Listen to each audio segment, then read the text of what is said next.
Ji this is part number 2 of your video. और इस video lecture का जो पार्ट 2 है इसमें हम लोग एक और एग्जांपल करने जा रहे हैं। ये एग्जांपल आप लोगों ने लास्ट टाइम स्कैनर के अंदर भी की थी और आपने पार्सर के अंदर भी की थी, अगर आप याद करें तो।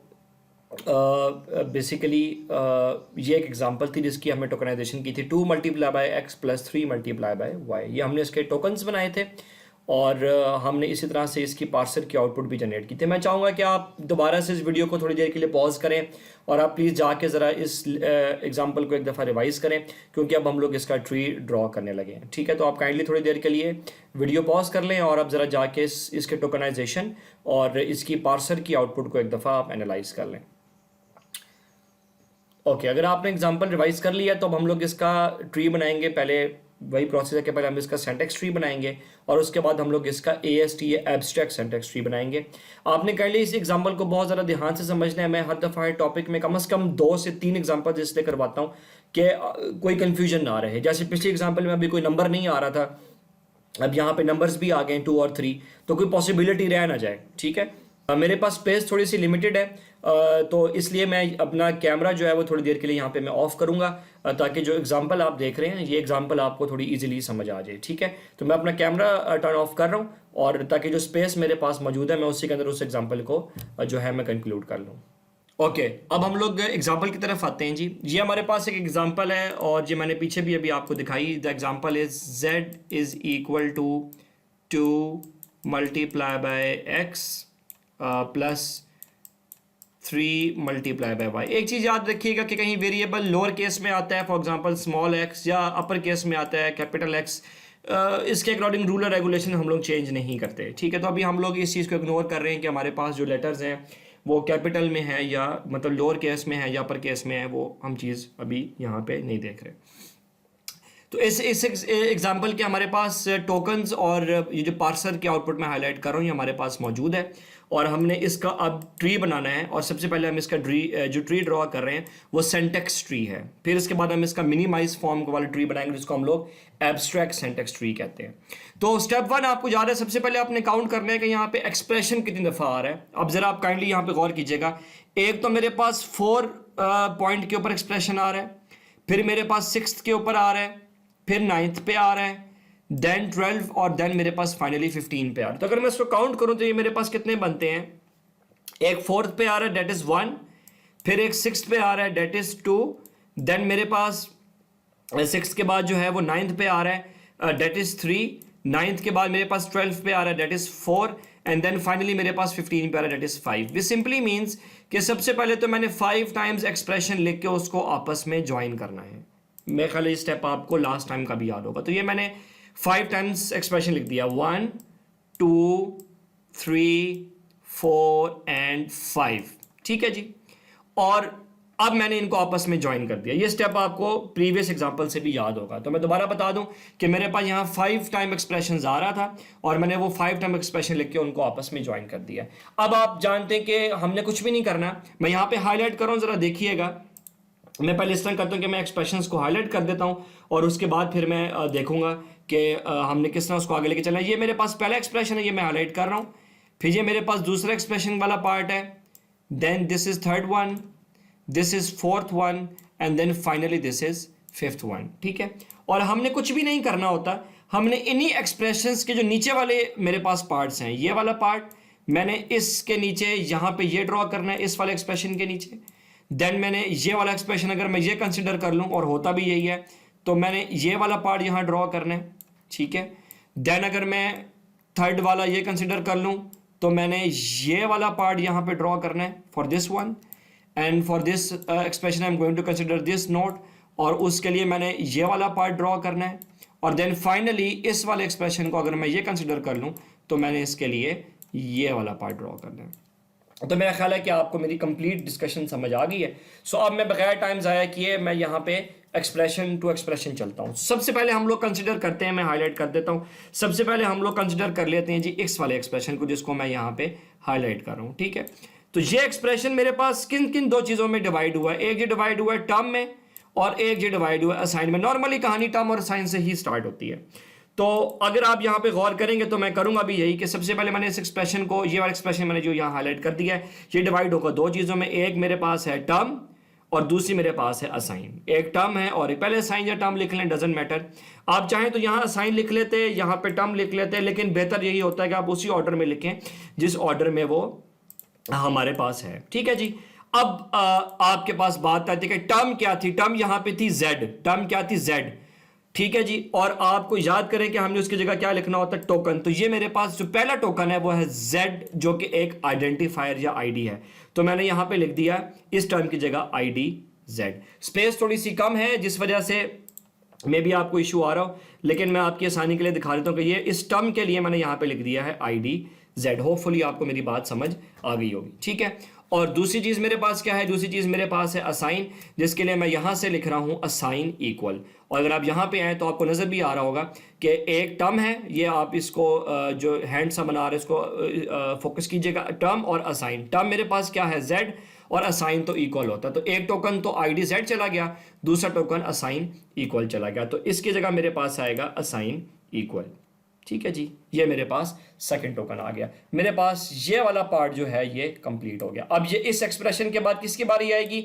इस एक्सप्रेशन के बाद मेरे पास बारी आएगी, I am sorry for that, इस एक्सप्रेशन के बाद मेरे पास जो अगली टर्न आ रही है वो मेरे पास आएगी इस वाले एक्सप्रेशन की, देन इस this expression, then this one, and then finally this one. तो आप देख रहे हैं कि ट्री एक्सप्रेशन टू एक्सप्रेशन की फॉर्म के अंदर मूव कर रहा है। ठीक है जी। ओके। उसके बाद हम उठाते हैं अगला एक्सप्रेशन जो कि ये वाला है, मैंने यहां हाईलाइट भी कर दिया। ये एक्सप्रेशन सिर्फ एक चीज में डिवाइड हो रहा है, जो कि क्या है? सिर्फ एक चीज में डिवाइड हो रहा है, जो कि क्या है? जो कि सिर्फ टर्म है। तो आपने सिर्फ इस एक्सप्रेशन के लिए सिर्फ ये वाला पार्ट आपने एनालाइज करना था। मेरे ख्याल आपको मेरी बात समझ आ रही है कि आप जब एक एक्सप्रेशन को सॉल्व कर लेंगे, उसका ट्री बना लेंगे, तो देन आपने सिर्फ ये वाला पोर्शन एनालाइज करना होता है। ठीक है जी। अब वो टर्म क्या है? आपको टर्म बड़ी क्लियर नजर आ रही है कि वो टर्म हमारे पास है टू, और उसका जो टोकन हमारे पास है, यहां जरा देखिएगा, जो मैं टोकन हाईलाइट करूंगा, मेरे पास एक नंबर है। यही वजह है कि हम लोग ट्री के अंदर दोनों पार्सर के आउटपुट का भी और स्कैनर के आउटपुट का भी इस्तेमाल करते हैं, क्योंकि टर्म हमारे पास वेरिएबल भी हो सकती है और नंबर भी हो सकती है। इसलिए ट्री में ये मेंशन करना जरूरी होता है कि जो टर्म आप ले रहे हैं, आया वो वेरिएबल है? अगर वेरिएबल है तो आइडेंटिफायर यूज होगा, अगर टर्म है तो फिर उसके लिए नंबर यूज होगा। तो अब मैं इस टर्म की जगह मैं लिख रहा हूं नंबर। ठीक है जी। That's it.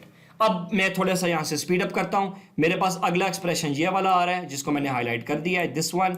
मैं इसको हाईलाइट भी कर रहा हूं। ये मेरे पास डिवाइड हो रहा है दो चीजों में, ऑप और टर्म में। ऑप और टर्म में। अच्छा, अब आप देख भी सकते हैं कि ऑप और टर्म आएगा।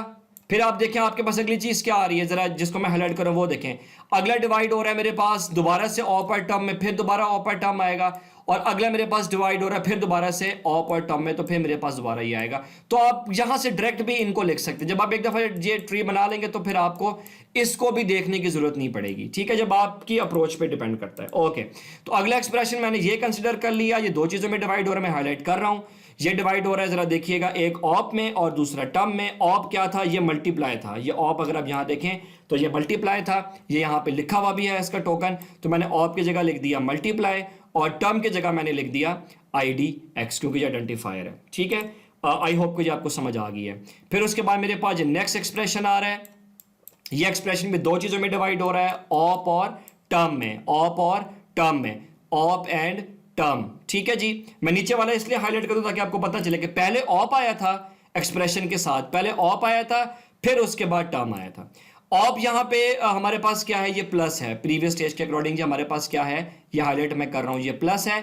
और टर्म हमारे पास क्या है? ये एक नंबर है, क्योंकि आपको पता है कि जो हमारे पास स्कैनर होता है वो नंबर के लिए नंबर का ही जो है टर्मिनल सिंबल इस्तेमाल करता है। देन फाइनली हमारे पास फाइनल एक्सप्रेशन वो ये वाला है। मैं बाकी सबको क्लियर कर रहा हूं। वो अगेन डिवाइड हो रहा है हमारे पास ऑप और टर्म में, and then we have op हमारे पास जो है वो इस टोकन के अकॉर्डिंग मल्टीप्लाई है, और इस टोकन के अकॉर्डिंग हमारे पास जो वेरिएबल है वो y था, जिसको हम लोग आइडेंटिफायर के तौर पे लिखते हैं।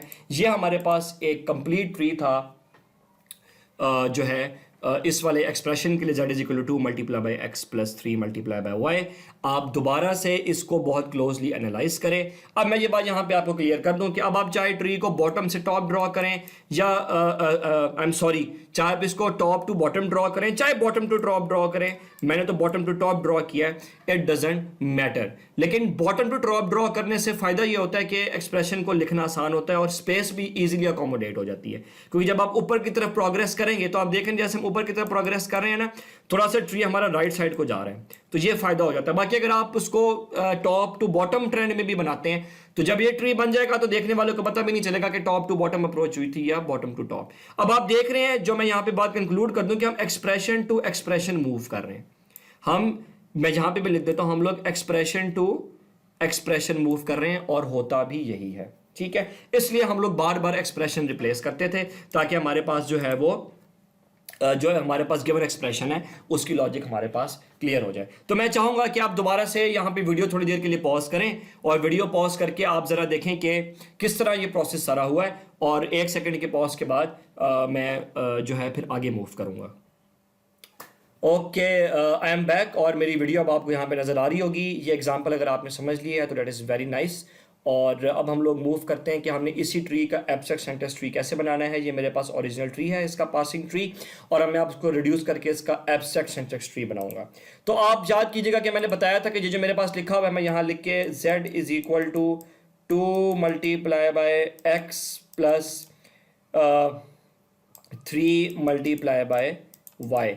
तो मैं आपको बगैर जो है ड्रॉ किए मैं यहाँ पे आपको बता देता हूँ कि इसका हमने एब्स्ट्रैक्ट सेंटेंस ट्री कैसे बनाना है। हमने इनको एज इट इज़ लिखना है। सबसे पहले तो हमारे पास आएगा z, ठीक है जी।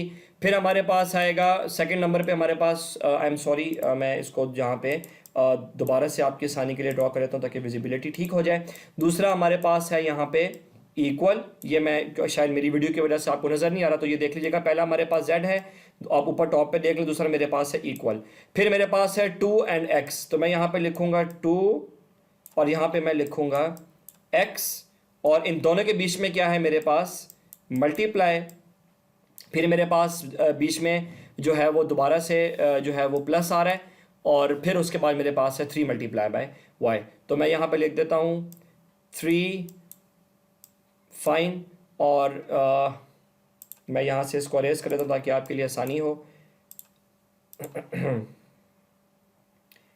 We have 3 multiply by y, और फिर फाइनली यहाँ पे इन दोनों के बीच में मेरे पास क्या है, यहाँ पे मेरे पास इन दोनों के बीच में प्लस है, ठीक है। तो ये इनको मैंने एज इट इज़ लिख लिया है, और फिर अब मैं इनको ज्वाइन करूँगा और सिर्फ मैं नीचे टोकन लिखूँगा। ये ID z है, assign equal number 2 IDX op multiply op plus number 3 IDY and then we have op multiply. तो मैं इसको इस ट्री की फॉर्म में आपको यहाँ पे दिखा देता हूँ। ये आप देख रहे हैं कि ये मैंने फाइनली इस सबको यहाँ पे ड्रॉ कर लिया है। z, अब इसकी आप लॉजिक बना लें, z is equal to 2 multiply by x plus 3 multiply by y. मैं आगे चलूँ ताकि उनके टोकन्स भी यहाँ पे नजर आ जाए। तो ये मेरे पास एब्स्ट्रैक्ट सिंटैक्स ट्री ड्रॉ हो गया। ये मैंने क्विकली इसलिए बताया कि जब आप एब्स्ट्रैक्ट सिंटैक्स ट्री को गौर से देखेंगे तो आपको समझ आएगी कि हमने कुछ भी नहीं करना, यही हमने ओरिजिनली यहाँ पे लिख देना है z equal to multiply x plus 3 multiply by y, और इनको लिखने के बाद सिंपली ज्वाइन करना है और नीचे टोकन्स लिख देने, इसलिए ये थोड़ा सा आसान होता है। ये मेरे पास स्टेप कंप्लीट हुआ फाइनली एग्जांपल नंबर 2 का, जिसके अंदर मेरे पास ये इसके टोकन्स हैं, ये पार्सर की आउटपुट है, ये इसका पार्सिंग ट्री है, और ये इसका एब्स्ट्रैक्ट सिंटैक्स ट्री है, जो शायद मेरी वीडियो की वजह से नज़र नहीं आ रहा, लेकिन आप एब्स्ट्रैक्ट सिंटैक्स ट्री को यहाँ पे या बाद में जब स्लाइड्स आप चलाएंगे वहाँ पे इसको देख सकते हैं। यहाँ पे जी हमारे इस लेक्चर का एंड होता है, और ये बड़ा एक इंपॉर्टेंट पार्ट था। मैं जल्दी से उस पोर्शन पर चला जाऊँ जहाँ पे मैं चाहता हूँ कि मैं आप लोगों को बता दूँ कि बेसिकली किस तरह हम लोगों ने डिफरेंट जो है पार्ट्स देखे थे कंपाइलर के। So here we are, source code हमारे पास अब सपोज करें हमने दिया था z is equal to x plus y, और वो पहले स्कैनर से गुजरा, उसके टोकन्स बने, फिर वो पार्सर से गुजरा और उसका ट्री बना।